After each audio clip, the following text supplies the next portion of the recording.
All right, so first off, I'll cut to the chase. If you're watching this video because you want to know if the AIM ECU is a viable alternative to the Vortex, absolutely. Go buy it, it's fantastic, I love it. I highly recommend it. Now let me take a moment to explain. I love my 450, mostly. It's a 2022 RL. It's where they say they have fixed a lot of the jerkiness and flameouts, but I'm here to tell you they haven't. It's still there, it's still annoying. In fact, I bought the bike last year towards the end of summer. I rode it most of the summer bone stock just to see what it was like, you know, how Honda had put it together. I didn't want to fiddle with it too much. I bought it to tool around the woods, go camping with, enjoy, and so I didn't need a hot rod. I own a 2-stroke dirt bike for that sort of stuff. Now, I am the slowest, least wheelie capable member of my friends group or my riding group, and the 450 RL fit my use case perfectly. It's a little bit heavier, which makes it a little more planted, a little more comfortable on the Forest Service roads, and I can get a rack on the back and put a sandwich and some coffee and some camera equipment and have a grand old time. Buying the 450 RL also meant that I didn't have to buy a KTM like the rest of my friends, and I enjoy not having a KTM. You may be thinking, don't you own a 300 TPI Husky? To which I say, did nobody ask you any questions? Quit, mind your business. After riding it all summer, I found that I quite enjoyed the bike. It was what I wanted, but I definitely didn't want to deal with the jerky throttle. I wanted a little bit more power, even though I'm absolutely not a speed demon. And so I went to a vendor, which I won't name just because it hasn't gone particularly well. I went and ordered a number of creature comforts, some steg pegs, a full exhaust, and the Vortex ECU. Every YouTube video, every person on the bike says, go get the Vortex ECU. The problem with the Vortex ECU is it's unobtainium. You can't get it. They're still claiming the chip shortage. I don't know if it's true. I don't know if it's not. I don't know if it's whatever. I don't want to necessarily even think about it. All I know is I spent money on it and I don't have it. I bought it in February. It's now mid-June. And seeing as my friends all own KTMs, they've turned me on to Tacomoto Co. If you haven't been to their YouTube channel, they're fantastic. They've got a great hour-long video on the 450 RL versus the 500, the pros and cons of each. And I noticed on their website, they're starting to sell something called the AIM ECU. So I got to poking around and decided to call and see if they had them in stock, and they do. They have them in stock. They just finished a new map for them. They're excited about them and had a great, text message conversation back and forth with Tacomoto Co about the 450 and the things they were working on. I went and ordered one, and it arrived in a reasonable amount of time, which is strange in this day and age. It's a wonderful ECU. It's got 5 maps that Tacomoto Co has loaded onto it. One's really fast, which is fantastic, which is the one I've been riding it in. One's a kind of a enduro mode where it calms down a little bit. One's where it's highway mode, and I'm not sure what the other ones are. It also has traction control. So I'm really excited about this ECU. Got a handlebar selector for maps and some of the other things. I've just installed it and did a test ride, and it's fantastic. I'm gonna show you some footage, some quick footage that I took before I installed it of the thing backfiring, how jerky it was, how just generally unpleasant a place it was to be, and then you can gauge my reaction to how it went after I installed it. Here's a quick install video. Caveat emptor, I'm not an expert, I'm kind of an idiot. As you'll find out, I messed a few things up installing it. There was something that confused me, and again, testament to Tacomoto Co. I was able to get a hold of them within 5 minutes. They had a solution to me, and I was able to figure it out.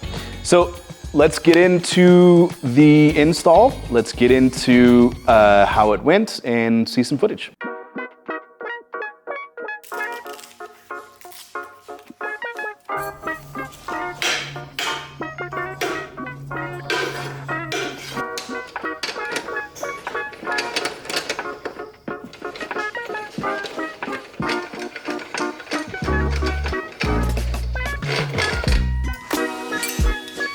Suppose you should read the instructions.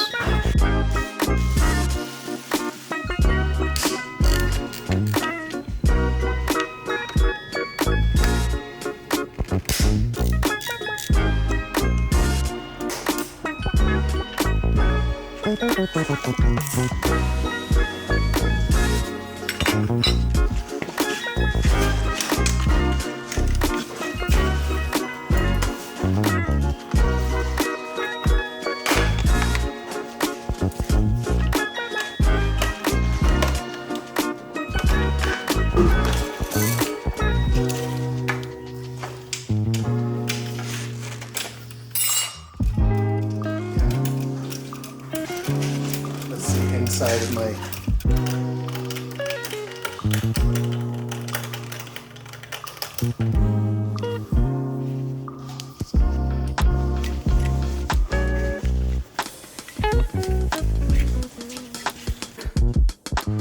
Boo, doo, doo, doo, doo. Mama.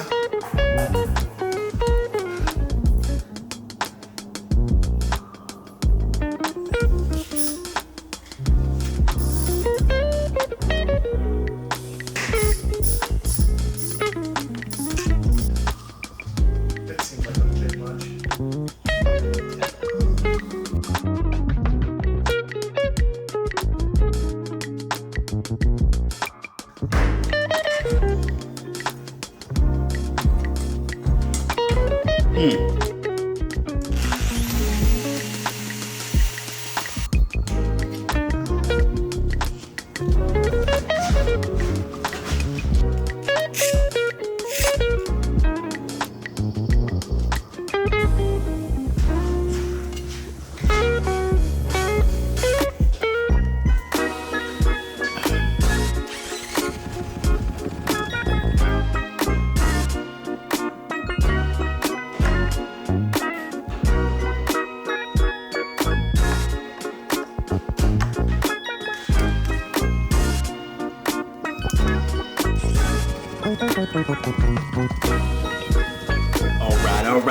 All right.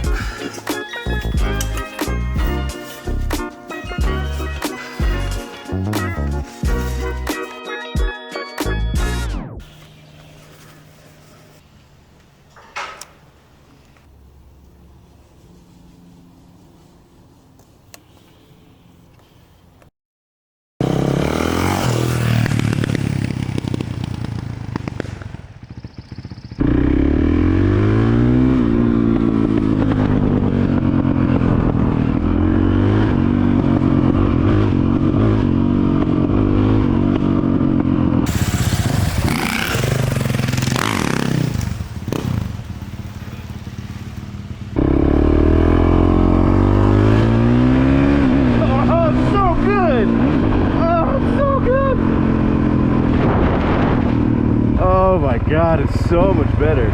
It's not jerky.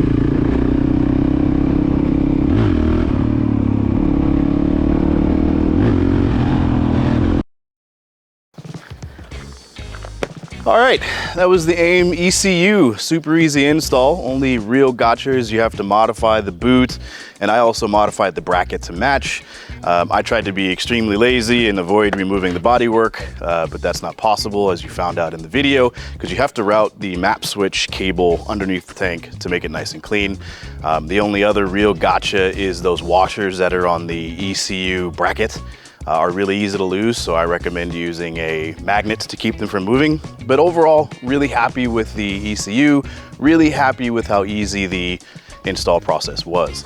I hope to spend some time over the next few weeks and months testing this thing out, get some longer term reviews, and I also want to go out and test some of the other maps and the thing in traction control and some of the other things like that. But overall, again, super easy install. In any case, thanks for watching and stay safe.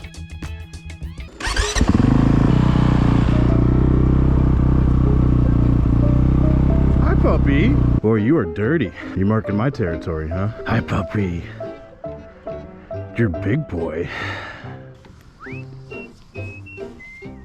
Apparently you don't belong to anybody. I guess we're besties now, huh?